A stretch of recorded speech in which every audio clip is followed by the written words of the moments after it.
वास्तव में कुंभ का मतलब क्या है?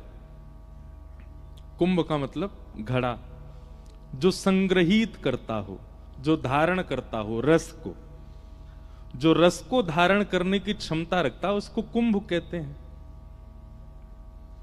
इस समय यदि कोई नजर घुमा के इस क्षेत्र को देखे, सागर क्षेत्र को देखे, सागर में भी श्रीधाम वृंदावन को देखे, इस समय ये वृंदावन ही है, और उसमें भी ये बालाजी क्षेत्र, ये इस पूरे प्रांगण को देखे तो यहां पीछे गिरधर लाल जी से लेके वहां पीछे तक ये पूरा कुंभ है, और इसमें इतने सारे रस बिंदु एकत्रित हैं, तो ये कुंभ से कम नहीं। यहां पर प्रवेश करने वाले को निश्चित है कि त्रिवेणी स्नान का फल वहीं से ही प्राप्त हो जाता होगा।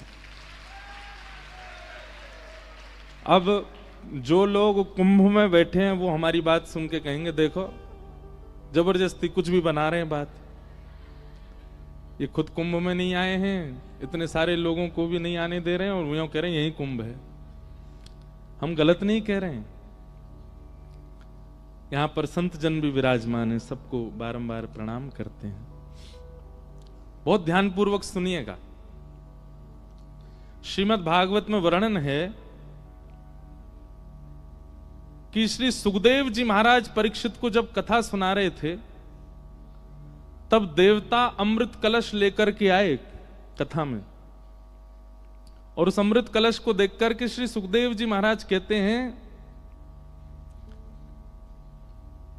क्व कांच क्व मणिर महान ब्रह्म रातो विचार्य एवं तदा देवांजहासः।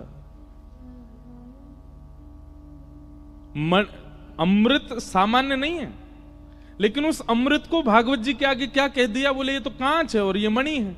कांच और मणि की तुलना कैसे हो सकती है? श्रीमद् भागवत सामान्य नहीं है। भागवत जी एक प्रकार से कुंभ 12 वर्ष में आता है, पर भागवत जी चलती फिरती कुंभ हैं। जिस नगर में पहुंच जाती है वहीं कुंभ का माहौल हो जाता है, वहीं कुंभ प्रकट हो जाता है। हम केवल सागर की प्रशंसा कर रहे हैं क्योंकि इस वक्त सागर में है, लेकिन भागवत जी जहां भी होती है वहां कुंभ ही है। अरे एक अमृत कलश, उसके जो बिंदु गिरे वहां कुंभ क्षेत्र प्रकट हो गए। ऐसे कोटि कोटि अमृत कलश वारी जाते हैं भागवत जी के ऊपर, कोटि कोटि अमृत कलश, तब भी भागवत जी की महिमा अति श्रेष्ठ है। ऐसे कुंभ को भी पवित्र करने के लिए भागवत की कथाएं होती हैं। बड़े बड़े व्यास पूरे भारतवर्ष के कुंभ में जाते हैं, कथाएं करते हैं, ताकि वह अमृत बिंदु, वह अमृत कलश, वह कुंभ क्षेत्र और पवित्र हो जाए। तो ये कुंभ ही है। 7 दिन तक आज जिन्होंने प्रवेश कर लिया है पंडाल में, 7 दिन तक नियमित रूप से कथा सुनिएगा। और बड़ी पावन तिथियां हैं। कल मौनी अमावस्या थी, आज से ये कथा का ये अपने आप ही तिथि बन गई है। ये कोई तिथि हमने पंचांग में देख करके नहीं नियोजित की है, ये अपने आप ही ऐसी तिथि बन गई है। 2 तारीख को वसंत पंचमी, और संभवतः आज 30 तारीख है, 30, 31, 1, 2, और 2 तारीख को ही कृष्ण जन्मोत्सव है कथा में। और वसंत पंचमी को हमारे श्री लाल जी को और वृंदावन में सब ठाकुरों को प्रथम बार गुलाल लगाया जाता है। वसंत पंचमी से हमारे यहाँ होली शुरू हो जाती है। सागर वारे 2 तारीख तक बच के रही हो, हम थे कहीं पता चली फेंटा में हम गुलाल लिए घूम रहे हो, क्योंकि हमारे ब्रजमंडल की तो 40 दिन की होली होती है। वसंत पंचमी से प्रारंभ होती है और पूरी होली धीरे कम कर देते हैं पहनना। तो ऐसी वसंत पंचमी भी पड़ेगी, और वो भी कृष्ण जन्म वाले दिन पड़ेगी, खूब आनंद आएगा। अब उस दिन हम अपने लाल जी को, अब वो तो जैन जी के यहाँ विराज रहे हैं कक्ष में, वहीं उनको गुलाल लगाया जाएगा, एक वसंत का छोटा उत्सव किया जाएगा। और इतनी संख्या के बीच में हमारे लाल जी एक दिन पधारेंगे कथा में भी, गोवर्धन उत्सव वाले वसंत पंचमी के अगले दिन लाल जी भी आएंगे। लेकिन भैया कहीं हमारी बात सुन के वसंत पंचमी वाले दिन कोई श्रोता गुलाल मत ले आना कथा में। पता चली कि महाराज यही होली है गई, सबन में एक दूसरे पर रंग डरगो। आए थे सब लोग श्रोता बन के, गए सब लोग भूत बन के, ऐसी नहीं हो जाए। तो ये भी देखो अपने आप ही वसंत पंचमी का क्रम कथा में अपने आप आ गया। हमसे बहुत सारे हमारे जो हमसे प्रेम करने वाले कई संत जन महाजन हैं, सब लोग बड़े नाराज हो गए, तुम कुंभ में क्यों नहीं आ रहे हो।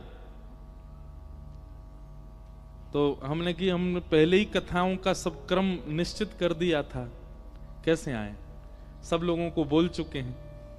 फिर भी बहुत लोगों ने कहा, तो हमने एक बार जैन जी के पास संदेश भिजवाया कि कथा का समय थोड़ा आगे कर लें या पीछे कर लें, ये समय कुंभ में चले जाएं। आपने कोई ऐसा नहीं हमको बिल्कुल स्वच्छंद रखा, आपकी जैसी इच्छा महाराज जी, आप जैसा आपको ठीक लगे। पर फिर ये योजना बनी गई कि नहीं चलो सागर में कथा होगी।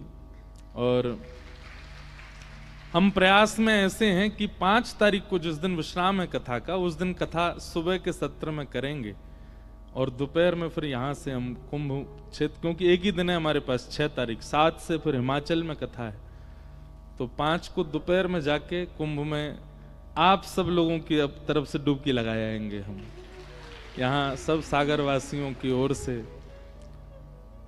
लेकिन इसको बिल्कुल भी इस प्रकार से मत आंक लीजिएगा कि क्या तो फिर ये 7 दिन हम लोग कुंभ नहीं है, ये कुंभ ही है, प्रत्येक दिन कुंभ है।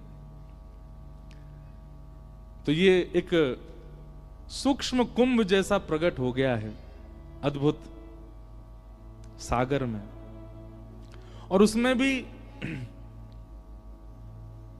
कुंभ क्षेत्र में आपको पता है सब जाते हैं, सारे तीर्थ आते हैं प्रयागराज में, क्योंकि वो तीर्थों के राजा हैं। तीर्थों का राजा कौन है? प्रयाग। तीर्थों के गुरु कौन है? पुष्कर। कौन है? याद रखिएगा, तीर्थों के राजा प्रयाग, तीर्थों के गुरु पुष्कर, और तीर्थों के प्रधानमंत्री काशी विश्वनाथ, बनारस, वाराणसी। तो ऐसा प्रसंग आता है, बहुत प्रसिद्ध प्रसंग है कि सारे तीर्थ जाते हैं कुंभ में, प्रयागराज में।